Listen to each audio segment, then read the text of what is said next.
औज़ुबिल्लाहिमिनश्शैतानिर्रजीम बिस्मिल्लाहिर्रहमानिर्रहीम अस्सलाम वालेकुम डियर स्टूडेंट्स। बेटा यूट्यूब के थ्रू पेशावर मॉडल वालों ने आपके लिए जो क्लासेस का इंतज़ाम किया हुआ है, उसी के सिलसिले में मैं आपके सामने फिज़िक्स की क्लास 10 की बुक में चैप्टर 10 जो आपका मिड टर्म का पहला चैप्टर बन रहा है बेटा, उसी के साथ मैं अगेन आपके सामने हाज़िर हूँ।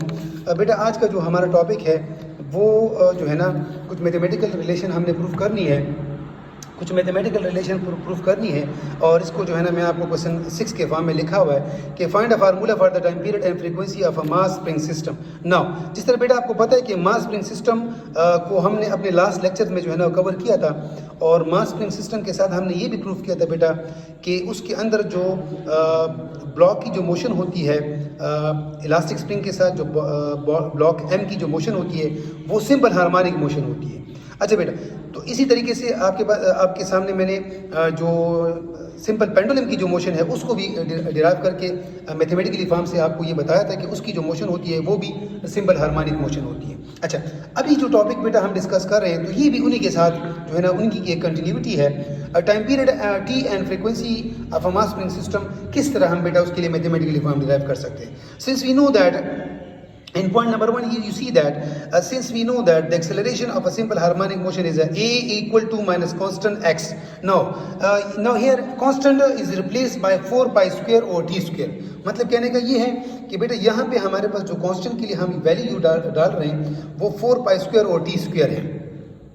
अच्छा, अब ये अगर मैं इसमें डाल दूं तो मेरे पास आ जाएगा बेटा कांस्टेंट की जगह अगर मैं ये रिप्लेस करूं तो a equal to minus 4 pi square और टी स्क्वायर एक्स। ये एक्स है बेटा, मल्टीप्लिकेशन नहीं, एक्स डिस्प्लेसमेंट को डिनोट करता है। चूंकि आप मास स्प्रिंग सिस्टम में जब ब्लॉक एम को आप डिस्प्लेस करते हो from mean position towards the extreme position, तो बेटा ये वहाँ पे डिस्प्लेसमेंट जो है ना वो क्रिएट हो जाती है।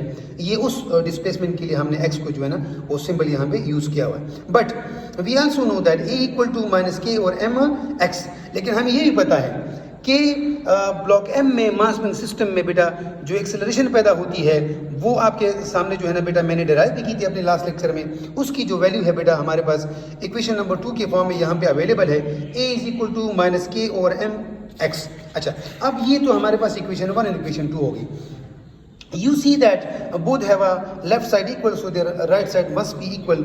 So for this we can take a comparing equation 1 and equation 2, we get minus k और m। जिस तरह बेटा आपको नजर आ रहा है, आप सुन भी रहे हो, minus k और m x equal to minus 4 pi square over t square x। Now here minus can be cancelled from both sides, and similarly x can also be cancelled from both sides। So finally we get here k और m equal to 4 pi square over t square।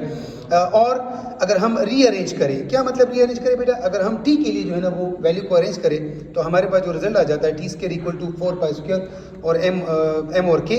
Now to cancel the square from both side we get a taking square root on both side। here t square square root ले बेटा मैंने both side पे, तो हमारे पास जो result है t is equal to 2 pi under root m by k। अच्छा, equation 3 बेटा आपको जो है ना क्या बता रहा है जी, वो टाइम पीरियड बताता है जो मास स्प्रिंग सिस्टम के लिए जो है ना हम डिराइव करने की तरफ जा रहे थे और हमने उसको डिराइव किया। इक्वेशन 3 की the time period of a mass spring system. अच्छा, जिस तरह मैंने अपने लेक्चर के शुरू में कहा कि टाइम पीरियड के साथ साथ एक और चीज़ भी हम इसमें डिराइव कर रहे हैं, दैट इज़ फ्रीक्वेंसी, क्योंकि क्वेश्चन में फ्रीक्वेंसी की भी डिमांड है। तो बेटा फ्रीक्वेंसी के लिए हम जाएंगे जी, तो हमारे पास आपको पता है बेटा कि फ्रीक्वेंसी और टी का जो ताल्लुक है बेटा वो दोनों जो है ना वो आपस में एक दूसरे के इनवर्स है, या वी कैन से दैट कि the reciprocal of time period is also known as a frequency.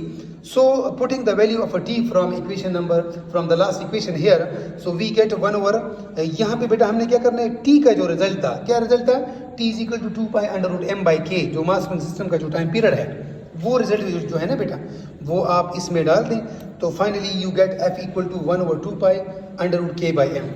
Now equation 4 आपके पास बेटा फ्रीक्वेंसी का जो है ना रिजल्ट दे रहा है, किसकी फ्रीक्वेंसी का, मास स्प्रिंग सिस्टम की फ्रीक्वेंसी का बेटा रिजल्ट दे रहा है। So this is all about how to find the time period for simple pendulum, sorry for mass spring system and frequency as well as.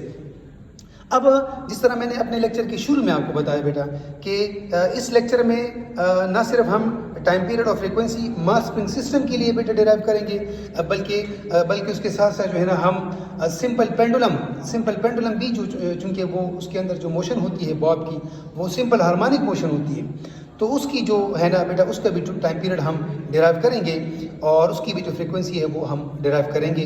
So here we have a next question, that is a question number 7, find a mathematical relation या mathematical formula for the time period T, जिस तरह बेटा आपको screen पे नजर आ रहा है, and frequency F of a simple pendulum. और इसको बेटा हम फाइंड करने की कोशिश कर रहे हैं। तो देखें आप जरा, time period t and frequency f of a simple pendulum, point number 1. Similar case we will discuss here as we discuss in finding the time period for mass spring system. बेटा अगर आपको याद हो तो अपने लास्ट जो मैंने भी आपको पढ़ाया है उसमें भी हमने यही स्टेप पहले फॉलो की थी कि a is equal to minus constant x is a displacement here for a simple pendulum। जब बॉब डिस्प्लेस हो जाता है बेटा अपनी मीन पोजीशन से टुवर्ड्स द एक्सट्रीम पोजीशन, तो बेटा उसमें जो डिस्प्लेसमेंट पैदा हो जाती है उसको हम सिंबल x से जो है ना वो रिप्रेजेंट करते हैं ना। कांस्टेंट जिस तरह हमने मास स्प्रिंग सिस्टम के लिए जो कांस्टेंट अप्लाई किया है उसी की तरह कांस्टेंट जो है ना बेटा हमने यहाँ भी अप्लाई किया है। So constant is equal to आपको नजर आ रहा है 4 pi square over T square.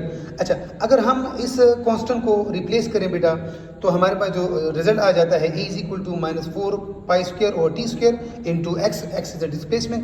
This is our equation number 1। Now अब अगर आप देखें बेटा तो जिस तरह मैंने मास स्प्रिंग सिस्टम में जो है ना मास स्प्रिंग सिस्टम में आपके सामने मैं दोबारा उसको ला रहा हूँ, मास स्प्रिंग सिस्टम में भी जो है ना जो एक्सेलरेशन पैदा होती है तो उसका रिजल्ट ये था ए इज इक्वल टू -k और m इंटू एक्स।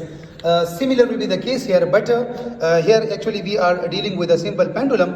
तो सिंपल पेंडुलम का जो एक्सेलरेशन बेटा वो डेवलप हो रहा है। एक्सेलरेशन कहाँ पे बेटा? एक्सट्रीम पोजीशन से जब ये टुवर्ड्स द मीन पोजीशन जाती है तो वहाँ पे उसमें जो है ना एक्सेलरेशन पैदा हो जाती है due to the restoring force.